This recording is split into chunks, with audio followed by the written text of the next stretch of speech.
Hello, everybody, and welcome to the Natural World Weekly, the show where we learn about the wonder of our natural world through science and animals. My name is Avery. I'm a biochemistry student here at UIC, and every week on this show, I'll walk you through a bizarre animal and an interesting natural phenomenon, and you do not need to be a scientist or science person to understand this podcast. I hope you all enjoy this week's episode. This week is actually our Women's History Month themed episode, even if the topics seem unrelated at first. We'll be talking about a frog species that's roughly the size of a 3-year-old toddler, and our science segment will explain the science of pregnancy tests and their history with today's frog species. For today's animal segment, which again, I promise it is related to Women's History Month, we will be discussing the largest frog ever recorded by a pretty wide margin, the Goliath frog. They are an average of 13 inches long and weigh 7 pounds, and both the females and the males grow this big. I've seen pictures online of people trying to hold them, and people can't even hold them with one hand because they're so massive.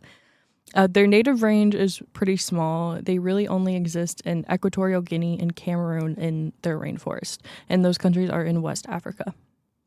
They live overall, honestly, a pretty gnarly life during their mating seasons, which is the dry season, so like July, August. The males will brutally brawl each other in what could only be described as like turf wars.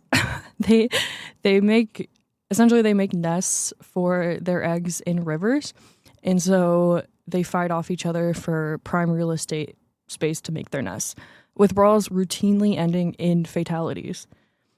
The females, however, also have to be strong and intimidating, since they are actually in charge of protecting the eggs from predators once they're laid, and there are many predators in their rainforest environment. Despite being ginormous and very tough animals, they are actually endangered and a pretty vulnerable species, our first endangered species on the show. You can see how these giant sized beasts would intrigue humans. I mean, it intrigues me, but this is why they are actually a very hot commodity for the pet trade and the illegal exotic pet trade. In fact, very sadly, I learned by researching for this episode that if you search Goliath frog on Google, the first recommended search is, unfortunately, Goliath frog for sale.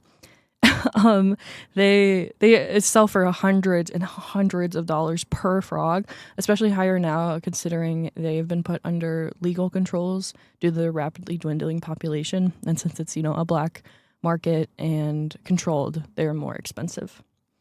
I honestly don't understand the logic or thought process behind people thinking they can properly take care of a Goliath beast frog and say that it's their pet.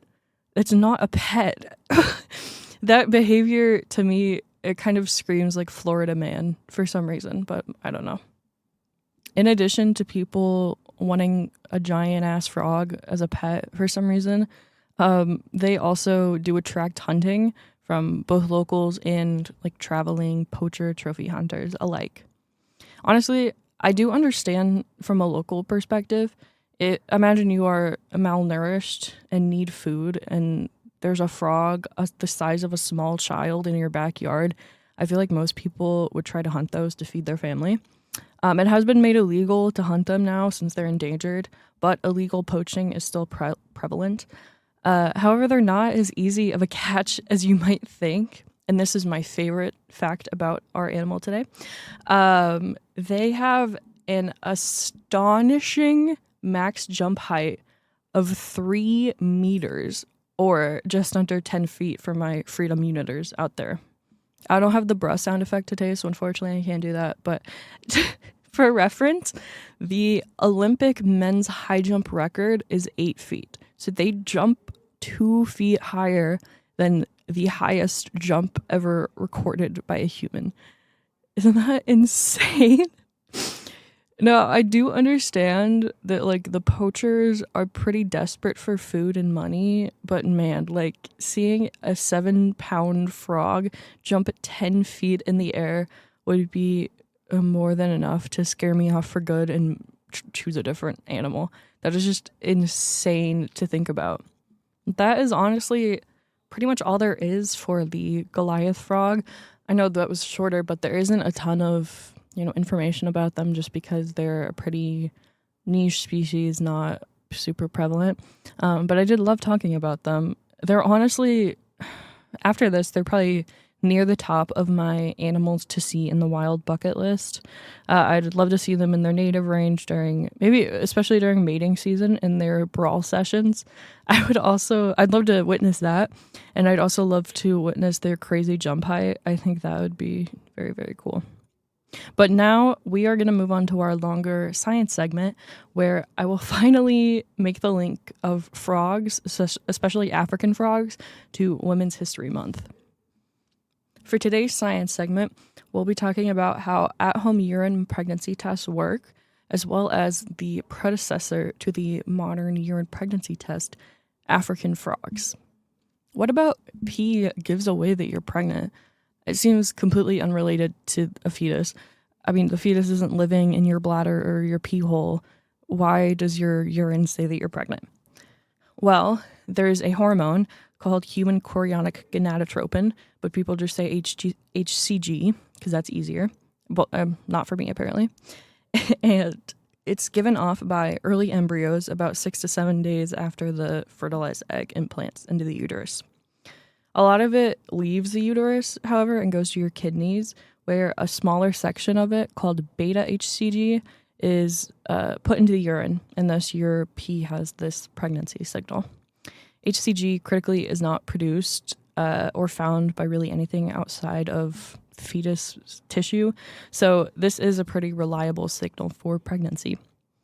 Most pregnancy tests, in fact, whether the at-home stick that you pee on or a blood test, are testing for this HCG hormone. Quick aside here, what is a hormone? A hormone is just a chemical that's made in your body, and it signals stuff. Like, for example, the hunger hormone. It says to your body, I'm hungry, and the fullness hormone says, I'm full. This chemical signal, the hormone, it triggers a bunch of processes in your body. Like the hunger hormone makes your stomach grumble and your body feel like the hunger feeling. HCG is one of these signals, and it tells your body, we got a baby, we're pregnant, we should allocate our resources differently to support the fetus. And specifically, HCG has the body thicken up the uterine lining to prop up the baby. It also signals on a pregnancy test that you're pregnant, too. But how do these strips actually work?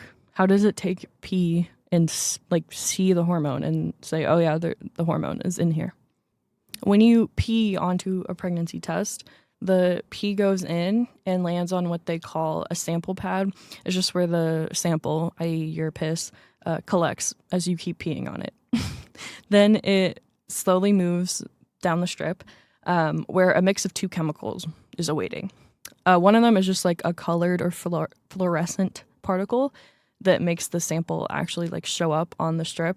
I mean, think about it, pee is pretty clear. So needs that. And the other is an antibody, which is just something that attacks bacteria or other foreign agents. It's an antibody, and it traps the HCG and it keeps it from moving further. Then if there is HCG, it'll get attacked by this antibody, and that plus the dye, whatever there is, it'll all clump together and it'll stop and, coalesce together into a line, which is what gets you the two lines that mean a positive pregnancy test. There's also the new digital tests that don't have the two lines, but those just read it and then display on a screen pregnant or not pregnant. So there's not really, it still does the clumping, it just doesn't show you. The whole point of that is really just, it looks more high-tech and cool if there's a screen. That's really all there is.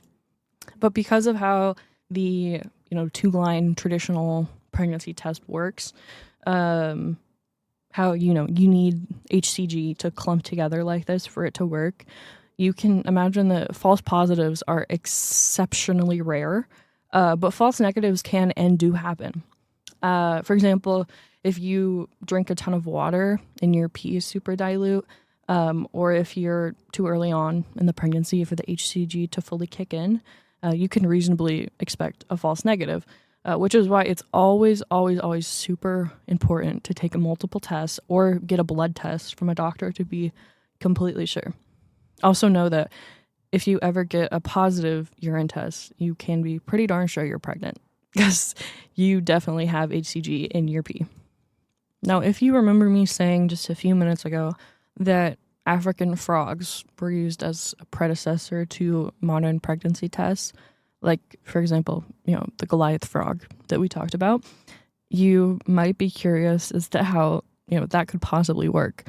And surely it doesn't work the same way as a urine test. Unfortunately, it does work pretty similarly. The women, they wouldn't pee on the frogs, to be clear, but honestly, it's even worse than that. Scientists would take a urine sample from the woman and inject it into the frogs' backs.